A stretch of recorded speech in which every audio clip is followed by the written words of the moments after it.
A Christmas Carol, Stave 3, the second of the three spirits. Awaking in the middle of a prodigiously tough snore, and sitting up in bed to get his thoughts together, Scrooge had no occasion to be told that the bell was again upon the stroke of 1. He felt that he was restored to consciousness in the right nick of time for the especial purpose of holding a conference with the second messenger dispatched to him through Jacob Marley's intervention. But finding that he turned uncomfortably cold when he began to wonder which of his curtains this new spectre would draw back, he put them every one aside with his own hands, and lying down again, established a sharp lookout all round the bed, for he wished to challenge the spirit on the moment of its appearance, and did not wish to be taken by surprise and made nervous.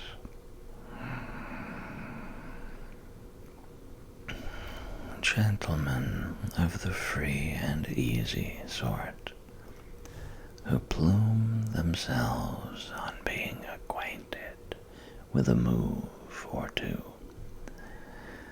and being usually equal to the time of day, express the wide range of their capacity for adventure by observing that they are good for anything, from pitch and toss to manslaughter, between which opposite extremes, no doubt, there lies a tolerably wide and comprehensive range of subjects. Without venturing for Scrooge quite as heartily as this, I don't mind calling on you to believe that he was ready for a good broad field of strange appearances, and that nothing between a baby and rhinoceros would have astonished him very much. Now, being prepared for almost anything, he was not by any means prepared for nothing, and consequently, when the bell struck 1, and no shape appeared, he was taken with a violent fit of trembling. 5 minutes, 10 minutes, a quarter of an hour went by, yet nothing came. All this time he lay upon his bed, the very core and center of a blaze of ruddy light, which streamed upon it when the clock proclaimed the hour, and which, being the only light, was more alarming than a dozen ghosts, as he was powerless to make out what it meant, or would be at, and was sometimes apprehensive that he might be at that very moment an interesting case of spontaneous combustion, without having the consolation of knowing it. At last, however, he began to think, as you or I would have thought at first. For it is always the person not in the predicament who knows what ought to have been done in it, and would unquestionably have done it too. At last, I say, he began to think that the source and secret of this ghostly light might be in the adjoining room, from whence, on further tracing it, it seemed to shine. This idea taking full possession of his mind, he got up softly and shuffled in his slippers to the door. The moment Scrooge's hand was on the lock, a strange voice called him by his name and bade him enter. He obeyed. It was his own room. There was no doubt about that. But it had undergone a surprising transformation. The walls and ceiling were so hung with living green that it looked a perfect grove, from every part of which bright gleaming berries glistened. The crisp leaves of holly, mistletoe, and ivy reflected back the light, as if so many little mirrors had been scattered there, and such a mighty blaze went roaring up the chimney, as that dull petrifaction of a hearth had never known in Scrooge's time, or Marley's, or for many and many a winter season gone.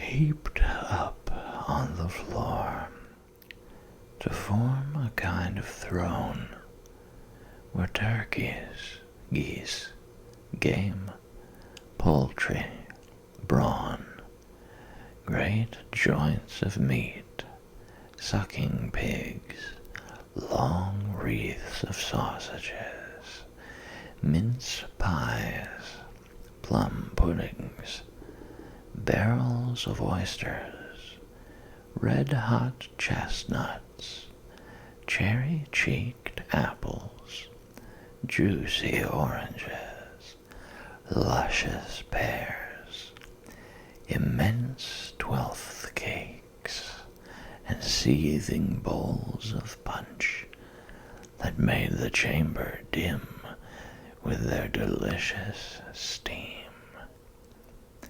In easy state upon this couch there sat a jolly giant, glorious to see, who bore a glowing torch, in shape not unlike Plenty's horn, and held it up, high up, to shed its light on Scrooge, as he came peeping round the door.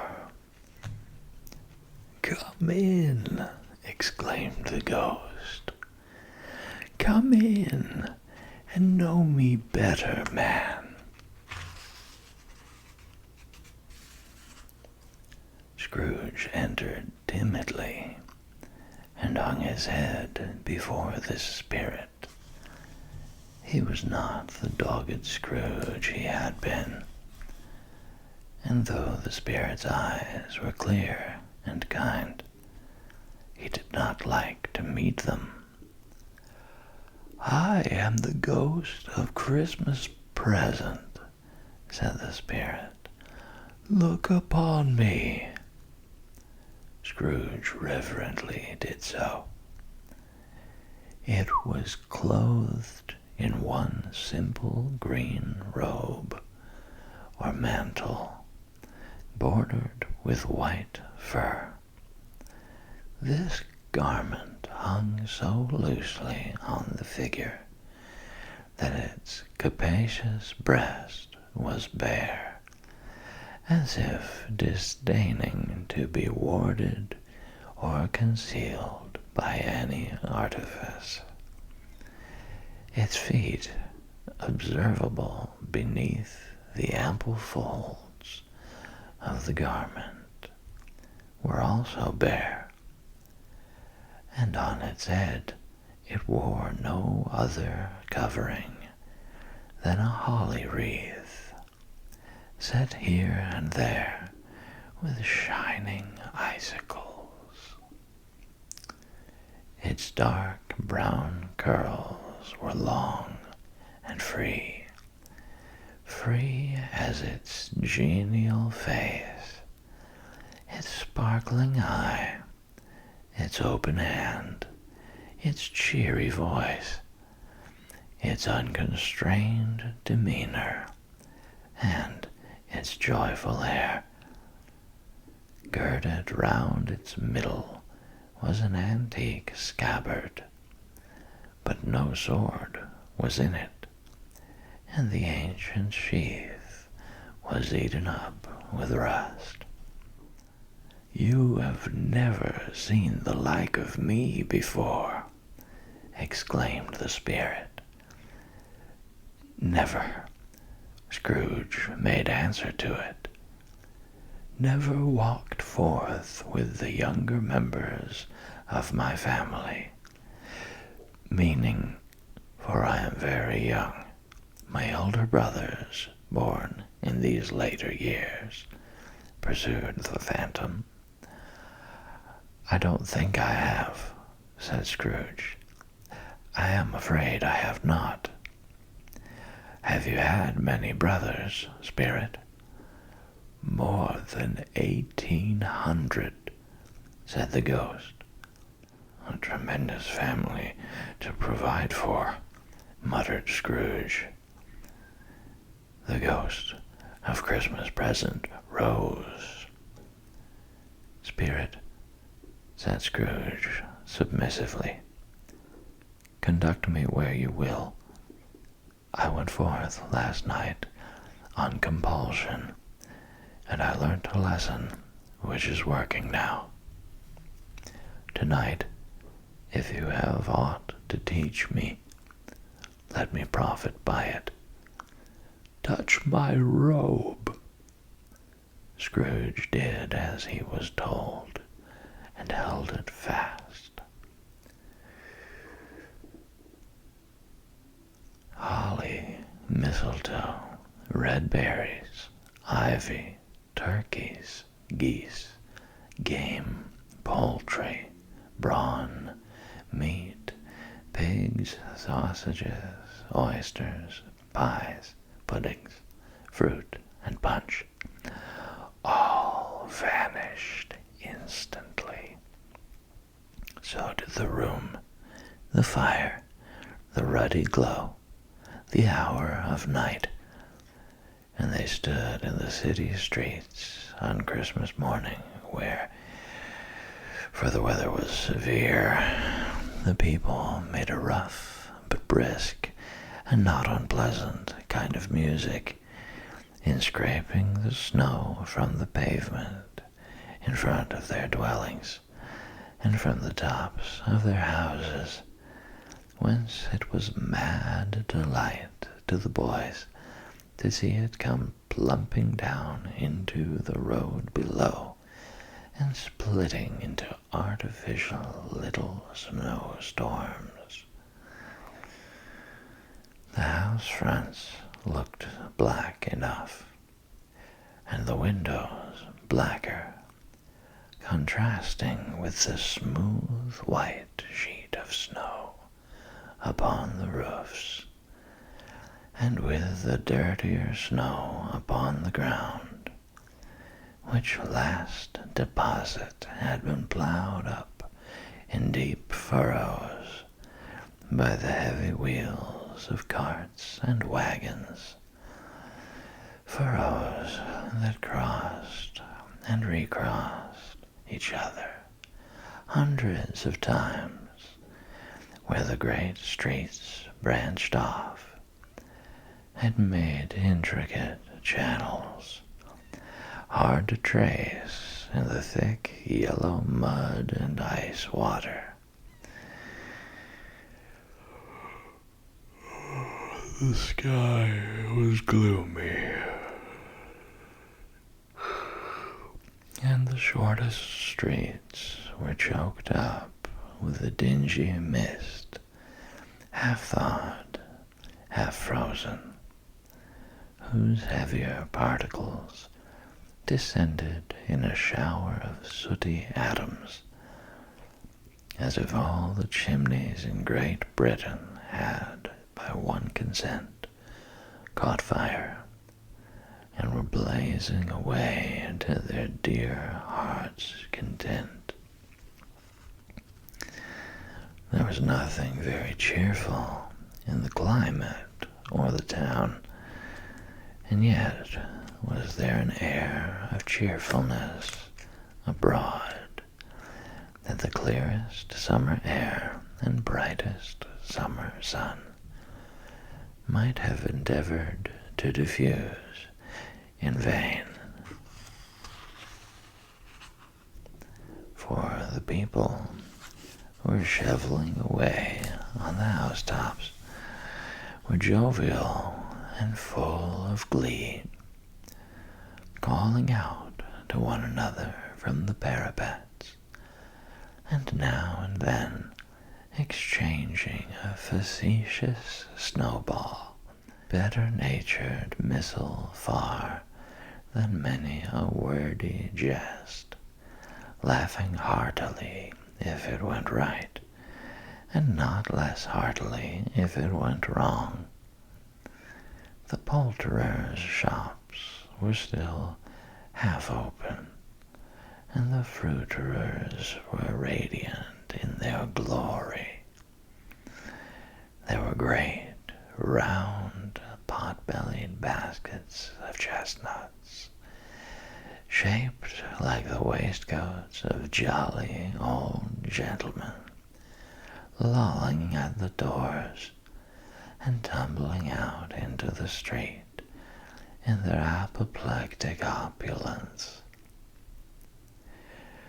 There were ruddy, brown-faced, broad-girthed Spanish onions, shining in the fatness of their growth like Spanish friars, and winking from their shelves in wanton slyness at the girls as they went by, and glanced demurely at the hung-up mistletoe. There were pears and apples, clustered high in blooming pyramids. There were bunches of grapes made in the shopkeeper's benevolence to dangle from conspicuous hooks, that people's mouths might water gratis as they passed. There were piles of filberts, mossy and brown, recalling in their fragrance ancient walks among the woods and pleasant shufflings ankle deep through withered leaves. There were Norfolk biffins, squab and swarthy, setting off the yellow of the oranges and lemons, and in the great compactness of their juicy persons, urgently entreating and beseeching to be carried home in paper bags and eaten after dinner. The very gold and silver fish set forth among these choice fruits in a bowl, though members of a dull and stagnant-blooded race, appeared to know that there was something going on, and to a fish went gasping round and round their little world in slow and passionless excitement. The grocers, oh, the grocers, nearly closed, with perhaps 2 shutters down or 1, but through those gaps such glimpses. It was not alone that the scales descending on the counter made a merry sound, or that the twine and roller parted company so briskly, or that the canisters were rattled up and down like juggling tricks, or even that the blended scents of tea and coffee were so grateful to the nose, or even that the raisins were so plentiful and rare, the almonds so extremely white, the sticks of cinnamon so long and straight, the other spices so delicious, the candied fruits so caked and spotted with molten sugar as to make the coldest lookers-on feel faint and subsequently bilious. Nor was it that the figs were moist and pulpy, or that the French plums blushed in modest tartness from their highly decorated boxes, or that everything was good to eat and in its Christmas dress.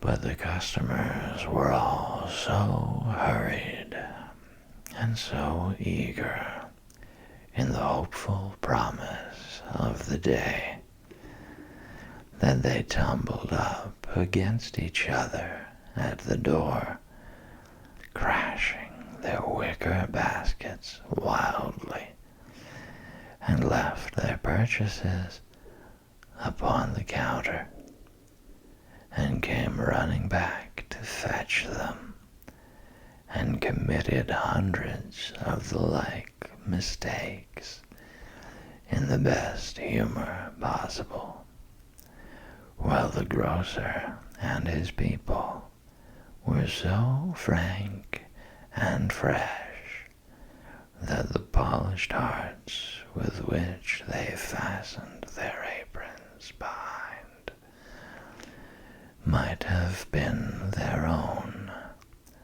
worn outside for general inspection,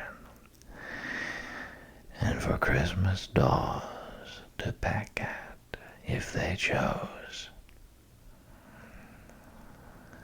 But soon the steeples called good people all to church and chapel, and away they came, flocking through the streets in their best clothes and with their gayest faces, and at the same time there emerged from scores of by-streets, lanes, and nameless turnings innumerable people carrying their dinners to the bakers' shops.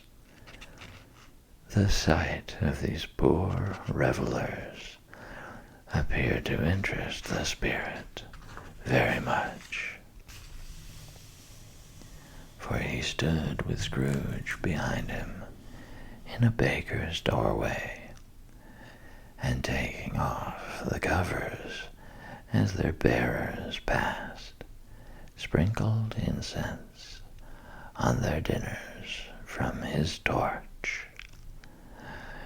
And it was a very uncommon kind of torch, for once or twice, when there were angry words between some dinner carriers who had jostled each other, he shed a few drops of water on them from it, and their good humor was restored directly.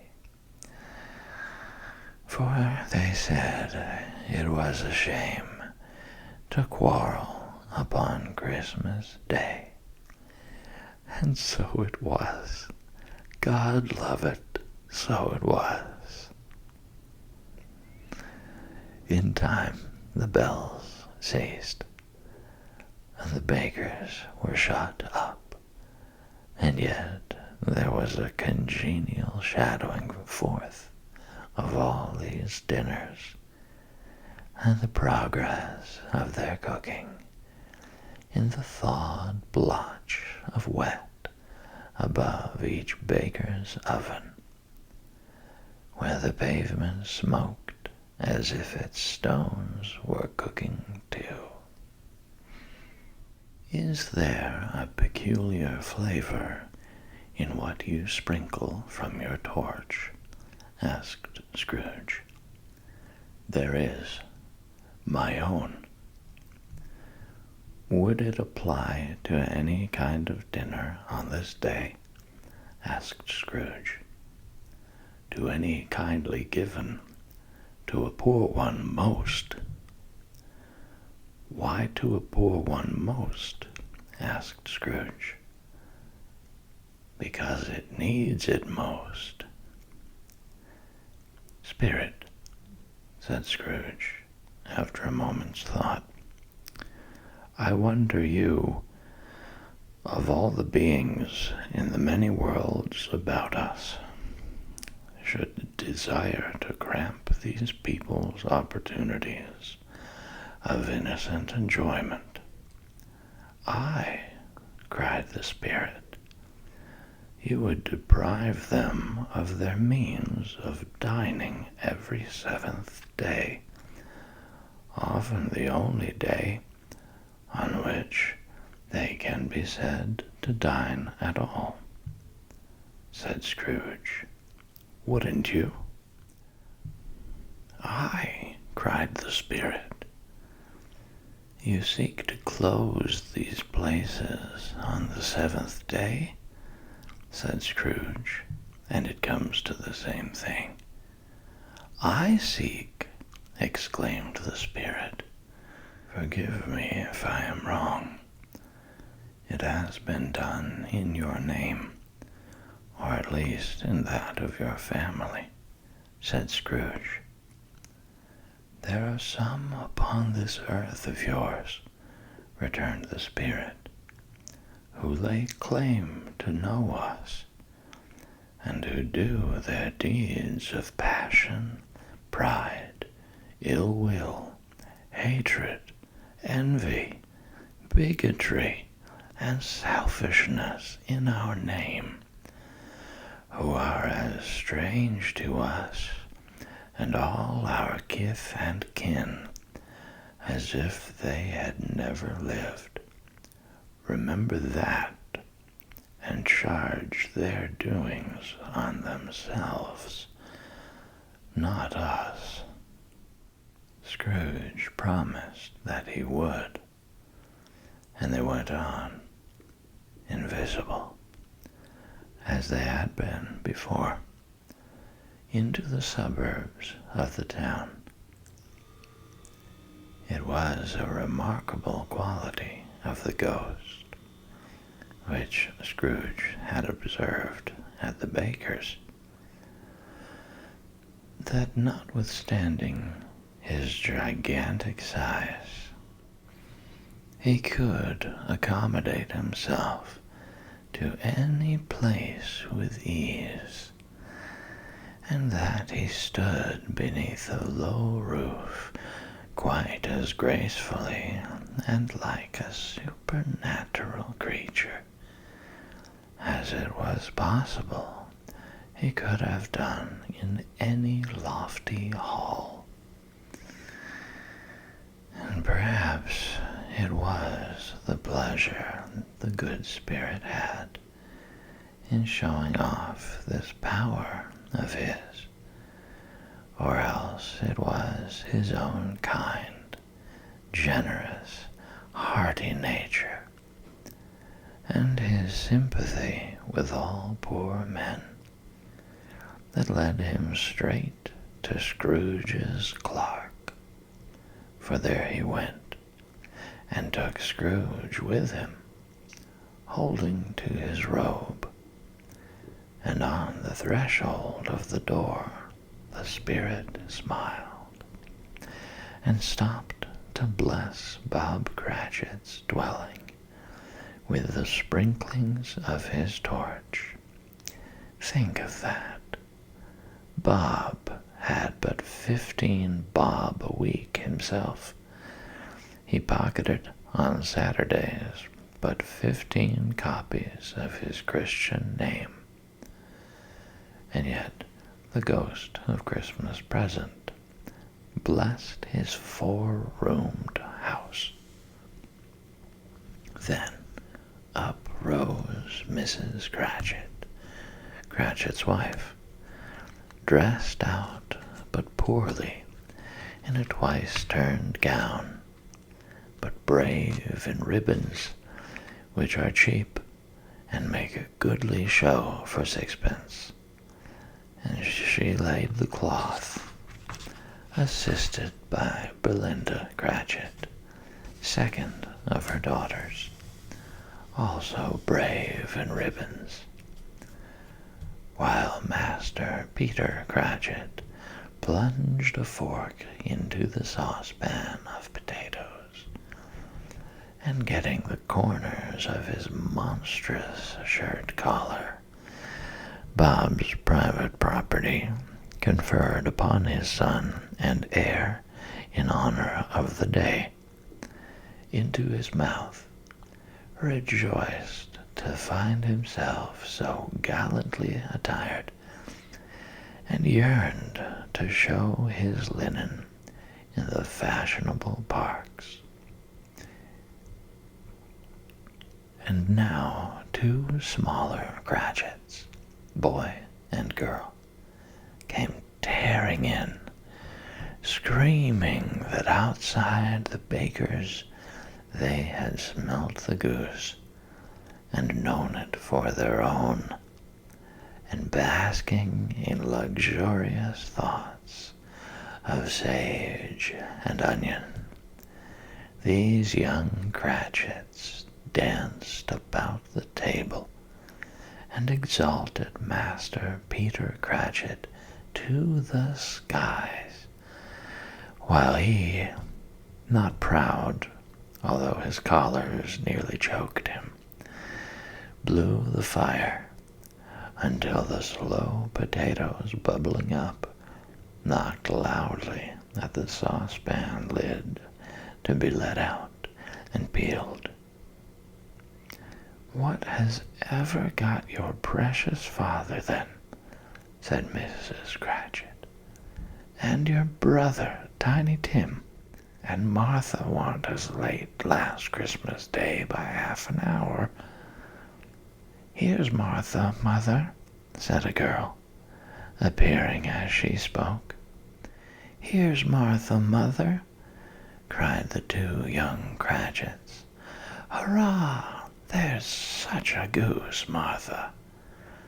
Why, bless your heart alive, my dear, how late you are, said Mrs. Cratchit, kissing her a dozen times, and taking off her shawl and bonnet for her with officious zeal. We'd a deal of work to finish up last night, replied the girl, and had to clear away this morning, mother. Well, never mind so long as you are come, said Mrs. Cratchit. Sit ye down before the fire, my dear, and have a warm, Lord bless ye. No, no, there's father coming, cried the two young Cratchits, who were everywhere at once. Hide, Martha, hide. So Martha hid herself, and in came little Bob, the father, with at least 3 feet of comforter, exclusive of the fringe, hanging down before him, and his threadbare clothes darned up and brushed to look seasonable, and Tiny Tim upon his shoulder. Alas for Tiny Tim, he bore a little crutch, and had his limbs supported by an iron frame. Why, where's our Martha? Cried Bob Cratchit, looking round. Not coming, said Mrs. Cratchit. Not coming, said Bob, with a sudden declension in his high spirits, for he had been Tim's blood horse all the way from church, and had come home rampant. Not coming upon Christmas Day. Martha didn't like to see him disappointed, if it were only in joke, so she came out prematurely from behind the closet door, and ran into his arms, while the two young Cratchits hustled Tiny Tim, and bore him off into the wash-house, that he might hear the pudding singing in the copper. And how did little Tim behave? Asked Mrs. Cratchit, when she had rallied Bob on his credulity, and Bob had hugged his daughter to his heart's content. As good as gold, said Bob, and better.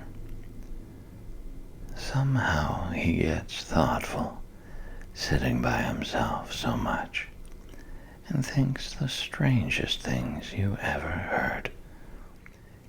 He told me, coming home, that he hoped the people saw him in the church, because he was a cripple, and it might be pleasant to them to remember upon Christmas Day, who made lame beggars walk, and blind men see.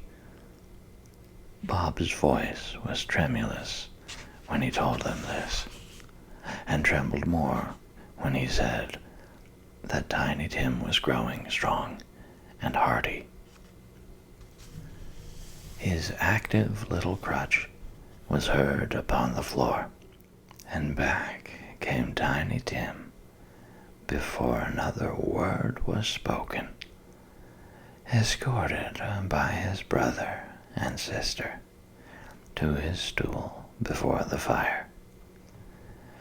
And while Bob, turning up his cuffs, as if, poor fellow, they were capable of being made more shabby, compounded some hot mixture in a jug with gin and lemons, and stirred it round and round, and put it on the hob to simmer.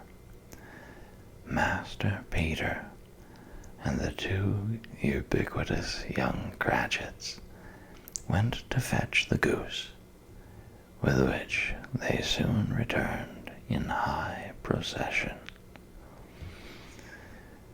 Such a bustle ensued that you might have thought a goose the rarest of all birds, a feathered phenomenon, to which a black swan was a matter of course. And in truth, it was something very like it in that house. Mrs. Cratchit made the gravy, ready beforehand in a little saucepan, hissing hot. Master Peter mashed the potatoes with incredible vigor. Miss Belinda sweetened up the applesauce. Martha dusted the hot plates. Bob took Tiny Tim beside him in a tiny corner at the table. The two young Cratchits set chairs for everybody, not forgetting themselves, and mounting guard upon their posts, crammed spoons into their mouths, lest they should shriek for goose before their turn came to be helped. At last the dishes were set on, and grace was said.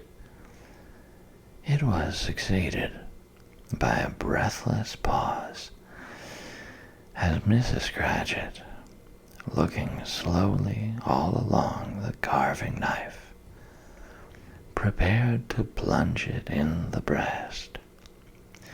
But when she did, and when the long-expected gush of stuffing issued forth, one murmur of delight arose all round the board, and even Tiny Tim, excited by the two young Cratchits, beat on the table with the handle of his knife, and feebly cried, "Hurrah! There never was such a goose." Bob said he didn't believe there ever was such a goose cooked. Its tenderness and flavor, size and cheapness, were the themes of universal admiration. Elked out by applesauce and mashed potatoes, it was a sufficient dinner for the whole family. Indeed, as Mrs. Cratchit said with great delight, surveying one small atom of a bone upon the dish, they hadn't ate it all at last. Yet everyone had had enough, and the youngest Cratchits in particular were steeped in sage and onion to the eyebrows. But now, the plates being changed by Miss Belinda, Mrs. Cratchit left the room alone, too nervous to bear witness, to take the pudding up and bring it in. Suppose it should not be done enough? Suppose it should break in turning out? Suppose somebody should have got over the wall of the backyard and stolen it while they were merry with the goose, a supposition at which the two young Cratchits became livid. All sorts of horrors were supposed. Hallo, a great deal of steam. The pudding was out of the copper, a smell like a washing day. That was the cloth, a smell like an eating house, and a pastry cook's next door to each other, with a laundress's next door to that. That was the pudding. In half a minute, Mrs. Cratchit entered, flushed but smiling proudly, with the pudding, like a speckled cannonball, so hard and firm, blazing in half a quartern of ignited brandy, and bedight with Christmas holly stuck into the top. Oh, a wonderful pudding, Bob Cratchit said, and calmly, too, that he regarded it as the greatest success achieved by Mrs. Cratchit since their marriage. Mrs. Cratchit said that now the weight was off her mind. She would confess she had had her doubts about the quantity of flour. Everybody had something to say about it, but nobody said or thought it was at all a small pudding for a large family. It would have been flat heresy to do so. Any Cratchit would have blushed to hint at such a thing. At last the dinner was all done. The cloth was cleared, the hearth swept, and the fire made up.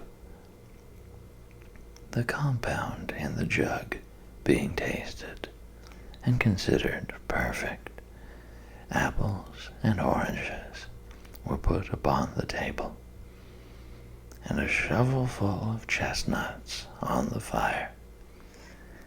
Then all the Cratchit family drew round the hearth in what Bob Cratchit called a circle, meaning half a one, and at Bob Cratchit's elbow stood the family display of glass, 2 tumblers, and a custard cup without a handle.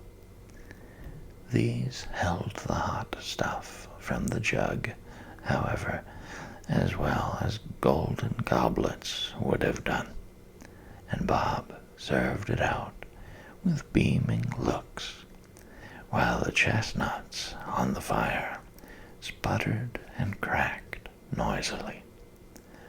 Then Bob proposed, "A Merry Christmas to us all, my dears. God bless us," which all the family re-echoed. "God bless us, everyone," said Tiny Tim, the last of all. He sat very close to his father's side upon his little stool. Bob held his withered little hand in his, as if he loved the child and wished to keep him by his side, and dreaded that he might be taken from him. "Spirit," said Scrooge, with an interest he had never felt before, "tell me if Tiny Tim will live." "I see a vacant seat," replied the ghost, "in the poor chimney corner, and a crutch without an owner, carefully preserved. If these shadows remain unaltered by the future, the child will die." "No, no," said Scrooge. "Oh, no, kind spirit. Say he will be spared." "If these shadows remain unaltered by the future, none other of my race," returned the ghost, "will find him here." "What then?" "If he be like to die, he had better do it, and decrease the surplus population." Scrooge hung his head to hear his own words quoted by the spirit, and was overcome with penitence and grief. "Man," said the ghost, "if man you be in heart, not adamant, forbear that wicked cant until you have discovered what the surplus is, and where it is.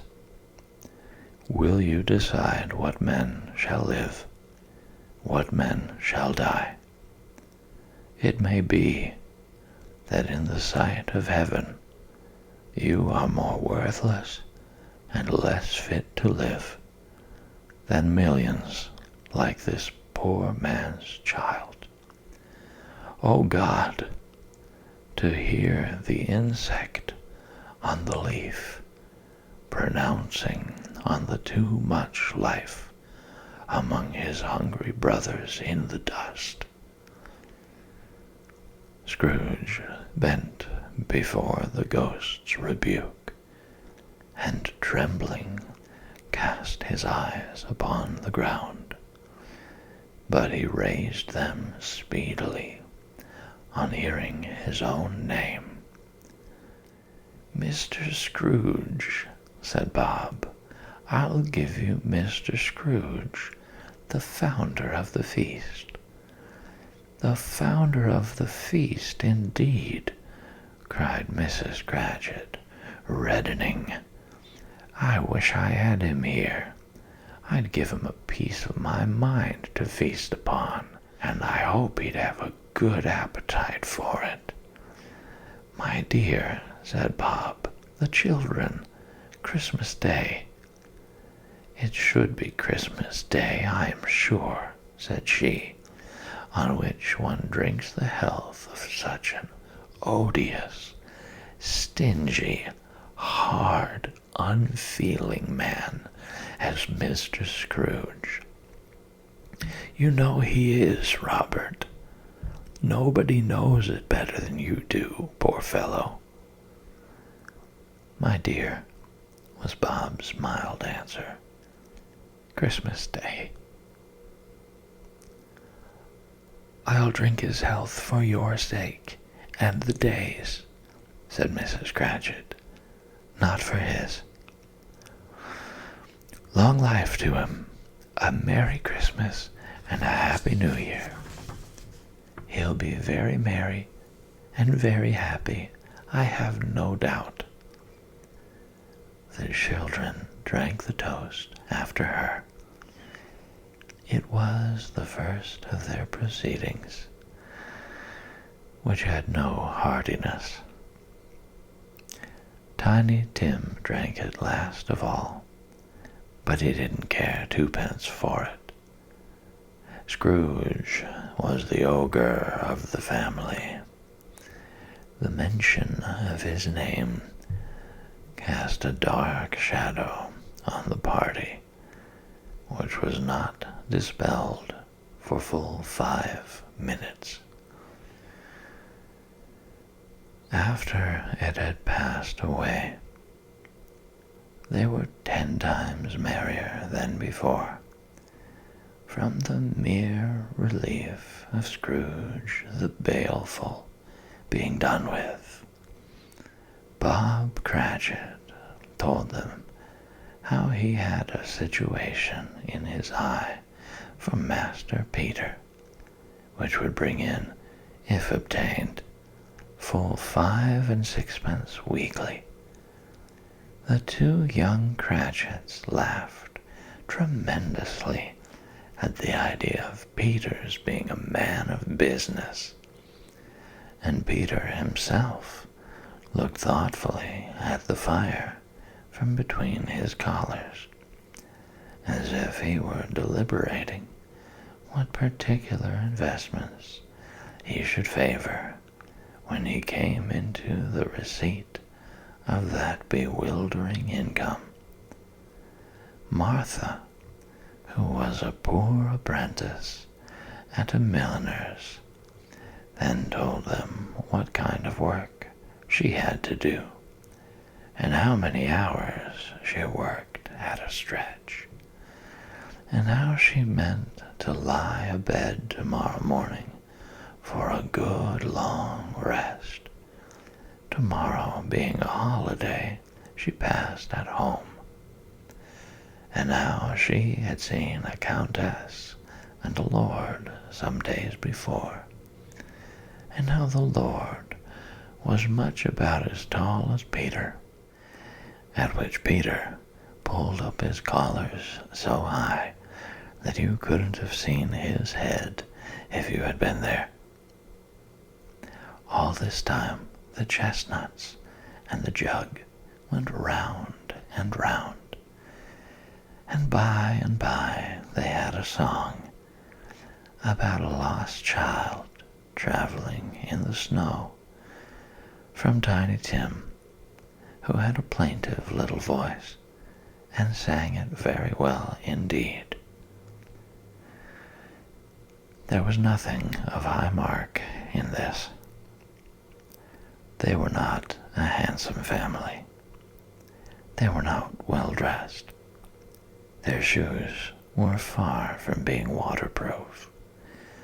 Their clothes were scanty, and Peter might have known, and very likely did, the inside of a pawnbroker's.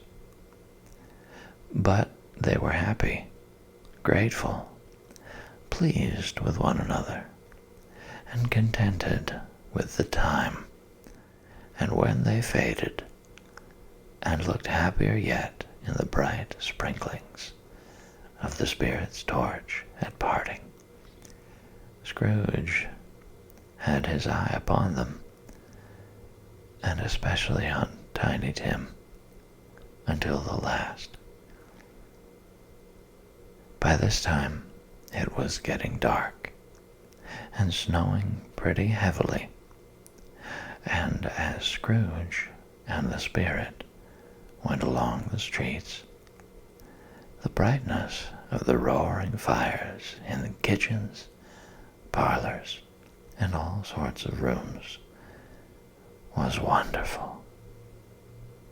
Here the flickering of the blaze showed preparations for a cozy dinner, with hot plates baking through and through before the fire, and deep red curtains ready to be drawn to shut out cold and darkness. There all the children of the house were running out into the snow to meet their married sisters, brothers, cousins, uncles, aunts, and be the first to greet them. Here, again, were shadows on the window blind of guests assembling, and there a group of handsome girls, all hooded and fur-booted, and all chattering at once, tripped lightly off to some near neighbor's house, where, woe upon the single man who saw them enter. Artful witches, well they knew it, in a glow. But if you had judged from the numbers of people on their way to friendly gatherings, you might have thought that no one was at home to give them welcome when they got there, instead of every house expecting company, and piling up its fires half chimney high. Blessings on it, how the ghost exulted, how it bared its breadth of breast, and opened its capacious palm, and floated on, outpouring with a generous hand its bright and harmless mirth on everything within its reach. The very lamplighter who ran on before, dotting the dusky street with specks of light, and who was dressed to spend the evening somewhere, laughed out loudly as the spirit passed, though little kenned the lamplighter that he had any company but Christmas. And now, without a word of warning from the ghost, they stood upon a bleak and desert moor, where monstrous masses of rude stone were cast about, as though it were the burial place of giants, and water spread itself wheresoever it listed, or would have done so, but for the frost that held it prisoner, and nothing grew but moss and furze, and coarse rank grass.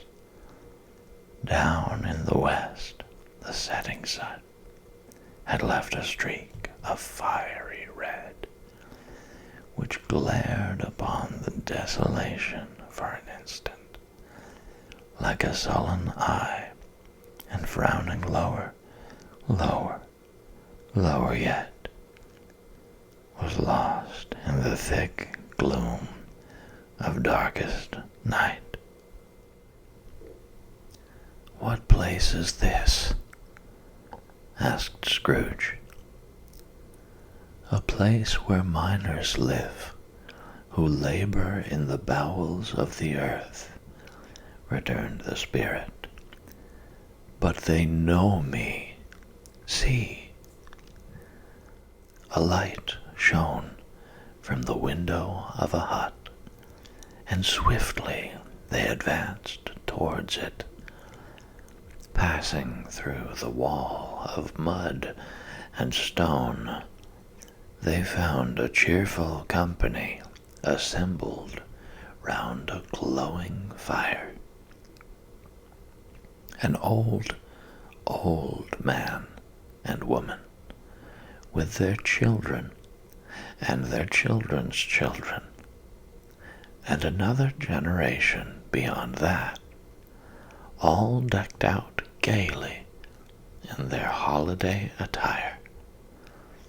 The old man, in a voice that seldom rose above the howling of the wind upon the barren waste, was singing them a Christmas song.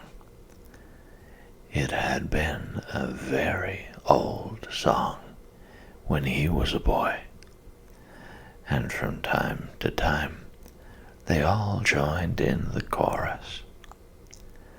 So surely as they raised their voices, the old man got quite blithe and loud, and so surely as they stopped, his vigor sank again.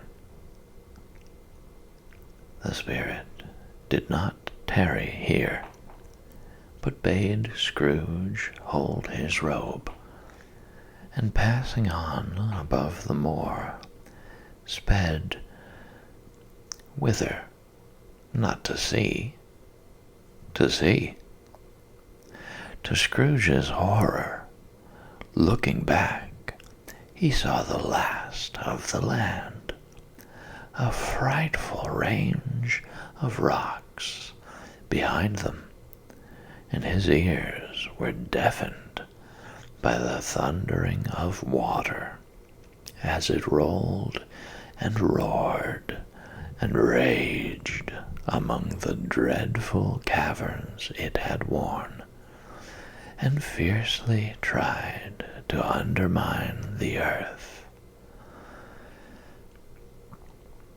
Built upon a dismal reef of sunken rocks, some league or so from the shore, on which the waters chafed and dashed the wild year through, there stood a solitary lighthouse.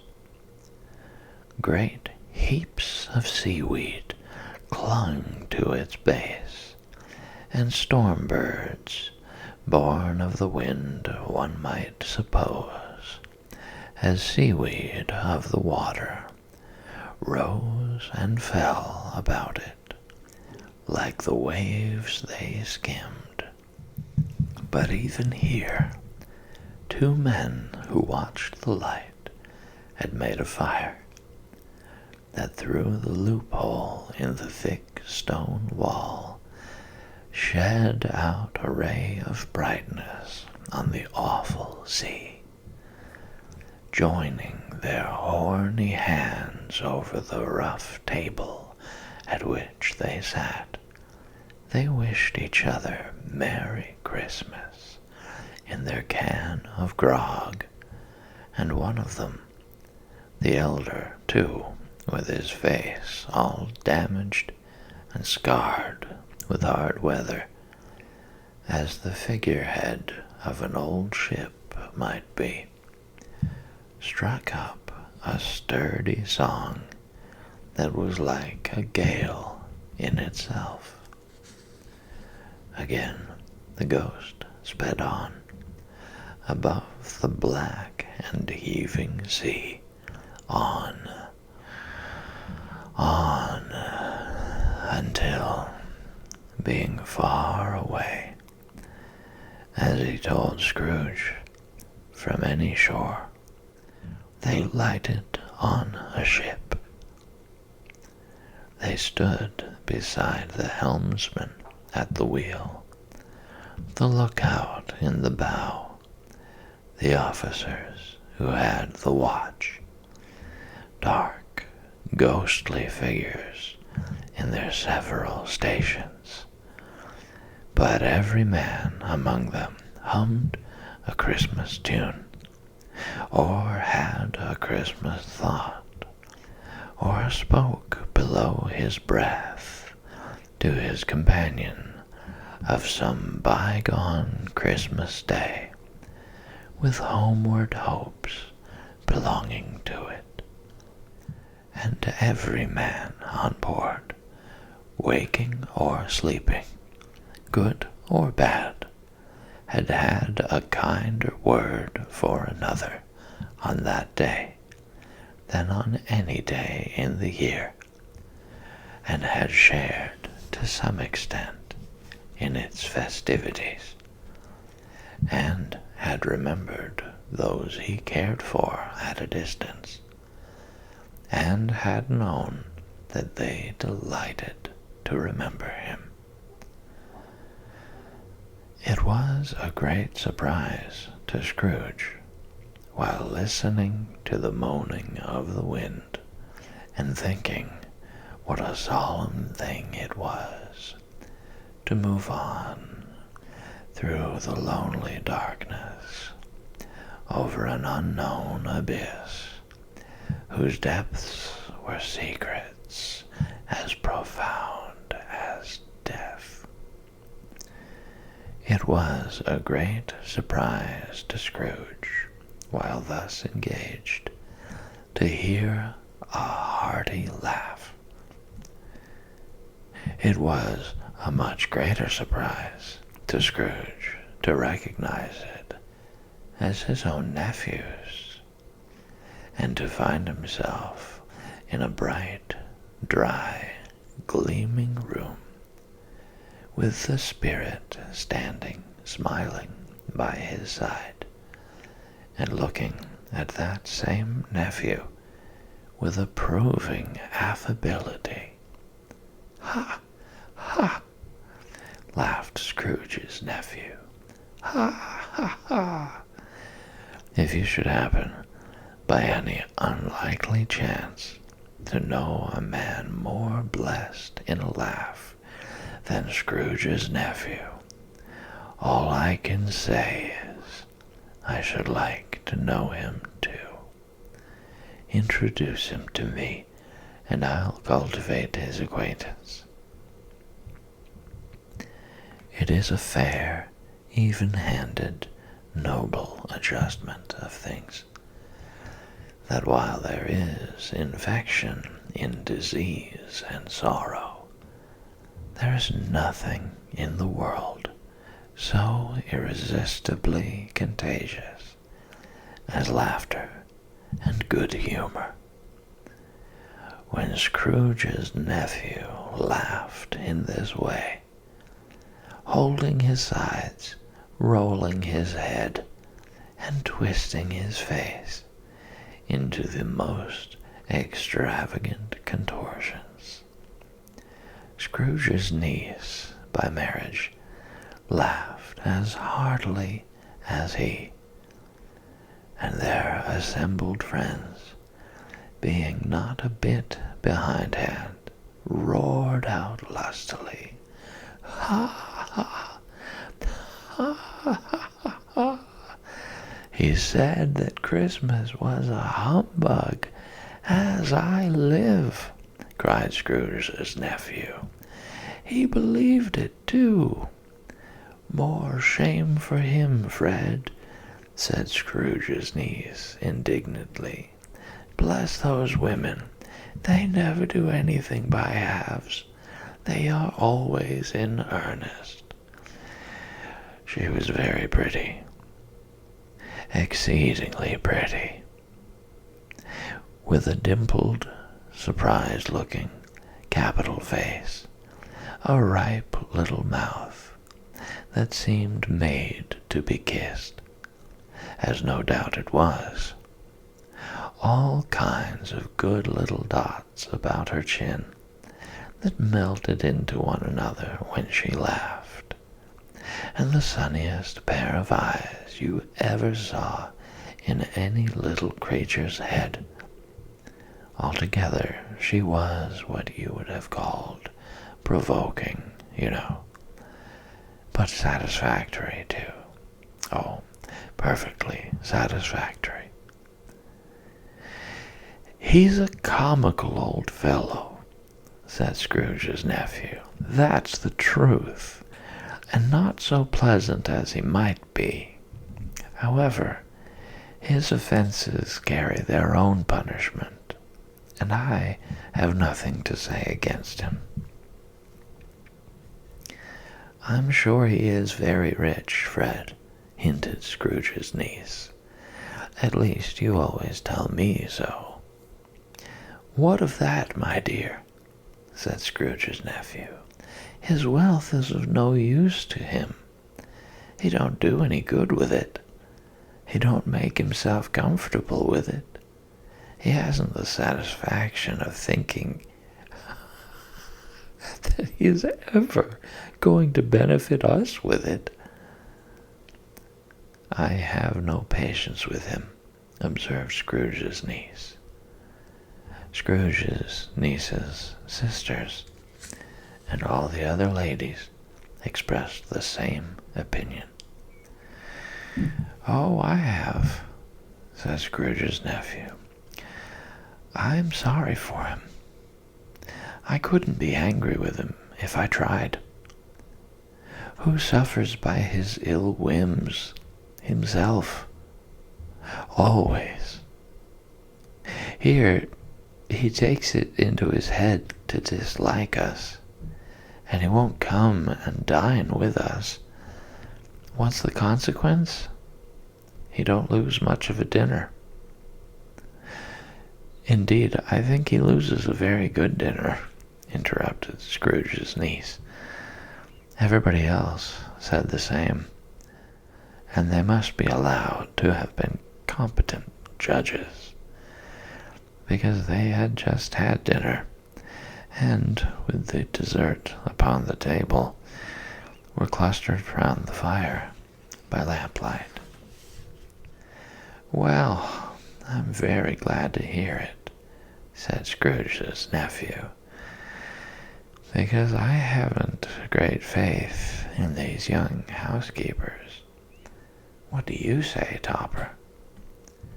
Topper had clearly got his eye upon one of Scrooge's niece's sisters, for he answered that a bachelor was a wretched outcast who had no right to express an opinion on the subject. Whereat Scrooge's niece's sister, the plump one with the lace tucker, not the one with the roses, blushed. "Do go on, Fred," said Scrooge's niece, clapping her hands. "He never finishes what he begins to say. He is such a ridiculous fellow."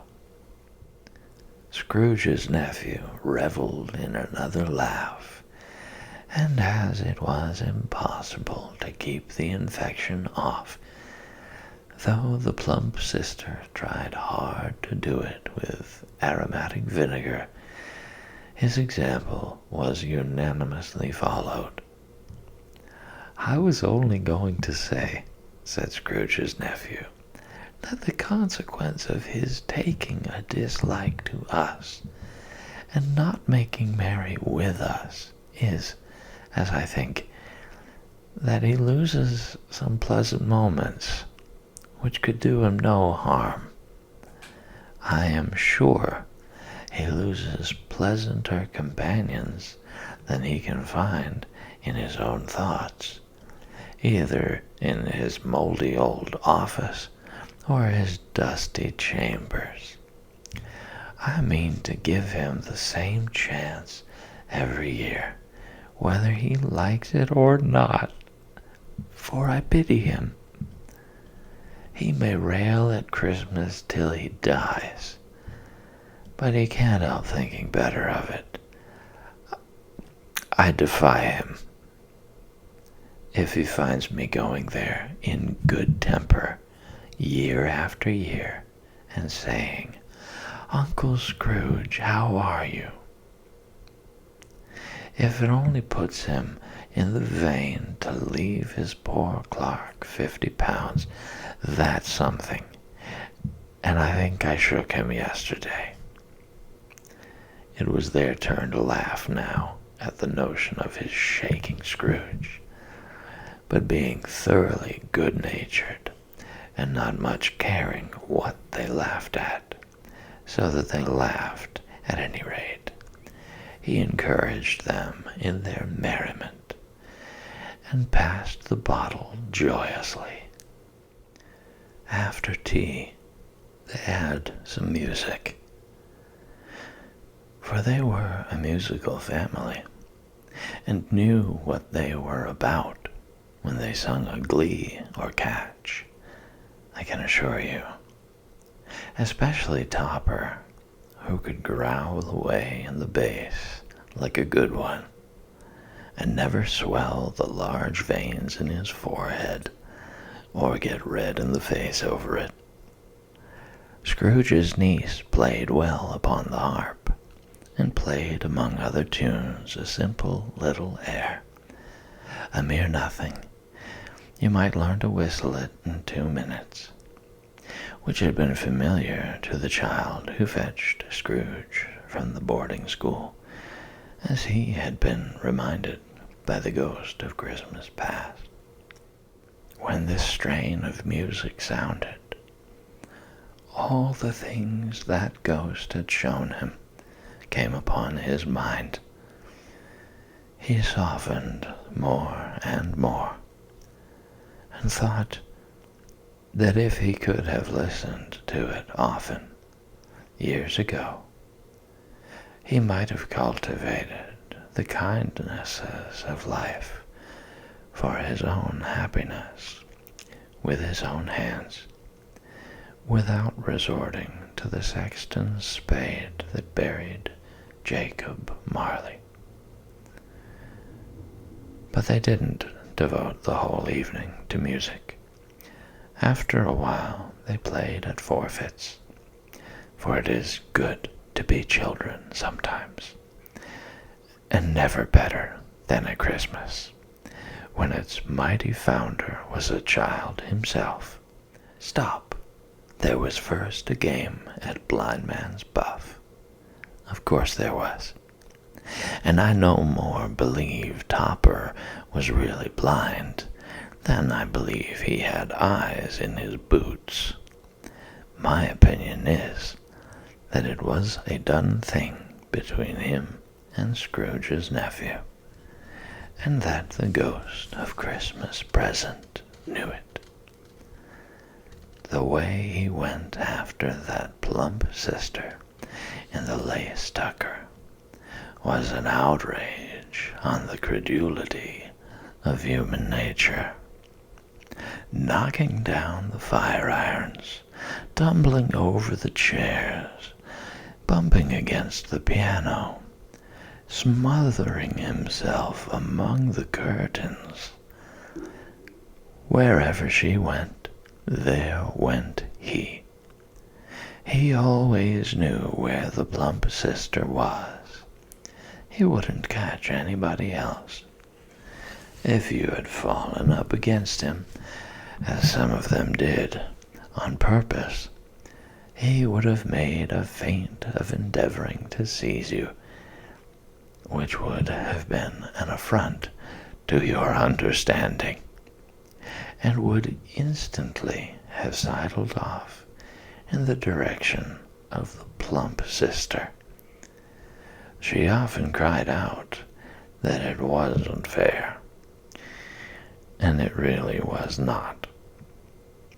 But when, at last, he caught her, when, in spite of all her silken rustlings and her rapid flutterings past him, he got her into a corner, whence there was no escape, then his conduct was the most execrable.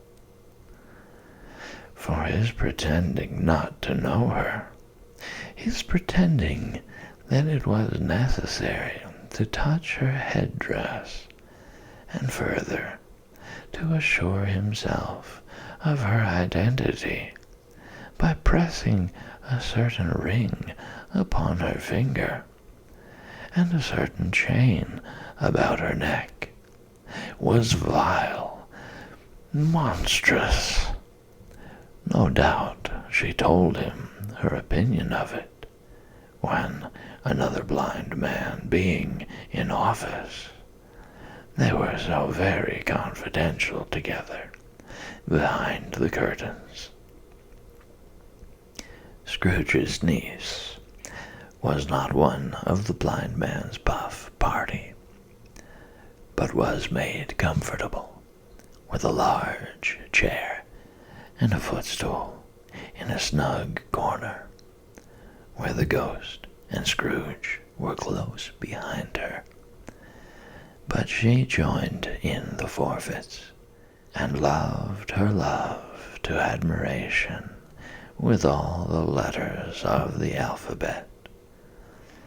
Likewise, at the game of how, when, and where, she was very great, and to the secret joy of Scrooge's nephew, beat her sisters hollow, though they were sharp girls too, as Topper could have told you. There might have been 20 people there, young and old, but they all played, and so did Scrooge, for wholly forgetting, in the interest he had in what was going on, that his voice made no sound in their ears. He sometimes came out with his guess quite loud, and very often guessed quite right, too. For the sharpest needle, best Whitechapel, warranted not to cut in the eye, was not sharper than Scrooge, blunt as he took it in his head to be. The ghost was greatly pleased to find him in this mood, and looked upon him with such favor that he begged like a boy to be allowed to stay until the guests departed. But this, the spirit said, could not be done. "Here is a new game," said Scrooge. "1 half-hour, spirit, only one. It is a game called Yes and No, where Scrooge's nephew had to think of something, and the rest must find out what. He only answering to their questions yes or no, as the case was. The brisk fire of questioning to which he was exposed elicited from him that he was thinking of an animal, a live animal, rather a disagreeable animal, a savage animal, an animal that growled and grunted sometimes, and talked sometimes, and lived in London, and walked about the streets, and wasn't made a show of, and wasn't led by anybody, and didn't live in a menagerie, and was never killed in a market, and was not a horse, or an ass, or a cow, or a bull, or a tiger, or a dog, or a pig, or a cat, or a bear. At every fresh question that was put to him, this nephew burst into a fresh roar of laughter, and was so inexpressibly tickled that he was obliged to get up off the sofa and stamp. At last, the plump sister, falling into a similar state, cried out, "I have found it out. I know what it is, Fred. I know what it is." "What is it?" cried Fred. "It's your Uncle Scrooge," which it certainly was. Admiration was the universal sentiment, though some objected that the reply to "Is it a bear?" ought to have been yes, inasmuch as an answer in the negative was sufficient to have diverted their thoughts from Mr. Scrooge, supposing they had ever had any tendency that way. "He has given us plenty of merriment, I am sure," said Fred, "and it would be ungrateful not to drink his health. Here is a glass of mulled wine ready to our hand at the moment, and I say, Uncle Scrooge." "Well, Uncle Scrooge," they cried, "a Merry Christmas and a Happy New Year to the old man, whatever he is," said Scrooge's nephew. "He wouldn't take it from me, but may he have it, nevertheless. Uncle Scrooge." Uncle Scrooge had imperceptibly become so gay and light of heart that he would have pledged the unconscious company in return, and thanked them in an inaudible speech, if the ghost had given him time. But the whole scene passed off in the breath of the last word spoken by his nephew, and he and the spirit were again upon their travels. Much they saw, and far they went, and many homes they visited, but always with a happy end. The spirit stood beside sick beds, and they were cheerful. On foreign lands, and they were close at home. By struggling men, and they were patient in their greater hope. By poverty, and it was rich. In almshouse, hospital, and jail, in misery's every refuge, where vain man, in his little brief authority, had not made fast the door and barred the spirit out, he left his blessing and taught Scrooge his precepts. It was a long night, if it were only a night. But Scrooge had his doubts of this, because the Christmas holidays appeared to be condensed into the space of time they passed together. It was strange, too, that while Scrooge remained unaltered in his outward form, the ghost grew older, clearly older. Scrooge had observed this change, but never spoke of it, until they left a children's 12th night party, when, looking at the spirit as they stood together in an open place, he noticed that its hair was gray. "Are spirits' lives so short?" asked Scrooge. "My life upon this globe is very brief," replied the ghost. "It ends tonight." "Tonight?" cried Scrooge. "Tonight at midnight. Hark! The time is drawing near." The chimes were ringing the 11:15 at that moment.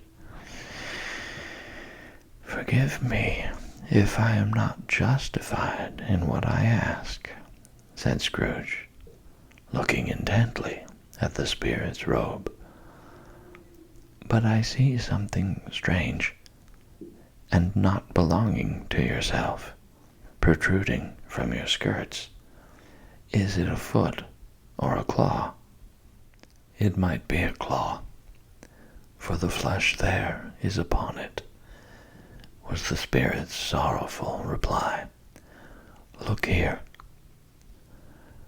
From the foldings of its robe, it brought 2 children, wretched, abject, frightful, hideous, miserable. They knelt down at its feet and clung upon the outside of its garment. "Oh, man, look here! Look down here!" exclaimed the ghost. They were a boy and girl, yellow, meager, ragged, scowling, wolfish, but prostrate, too, in their humility. Where graceful youth should have filled their features out, and touched them with its freshest tints, a stale and shriveled hand, like that of age, had pinched and twisted them, and pulled them into shreds. Where angels might have sat enthroned, devils lurked and glared out menacing. No change, no degradation, no perversion of humanity in any grade, through all the mysteries of wonderful creation, as monsters half so horrible and dread. Scrooge started back, appalled. Having them shown to him in this way, he tried to say they were fine children, but the words choked themselves, rather than be parties to a lie of such enormous magnitude. "Spirit, are they yours?" Scrooge could say no more. "They are man's," said the spirit, looking down upon them. "And they cling to me, appealing from their fathers.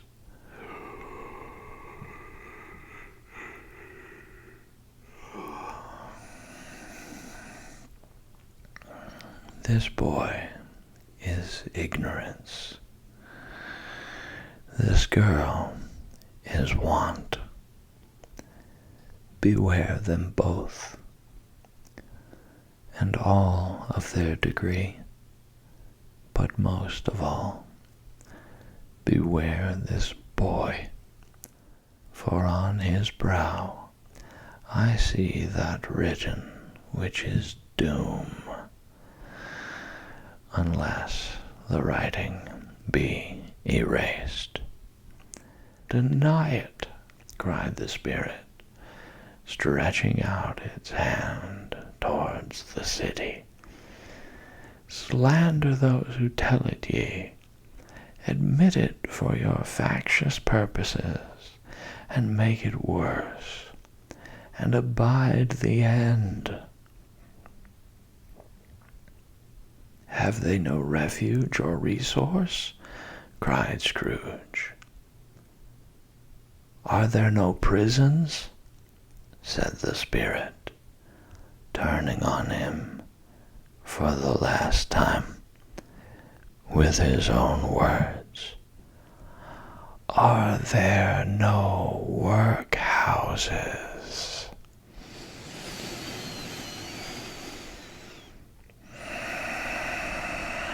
The bell struck 12.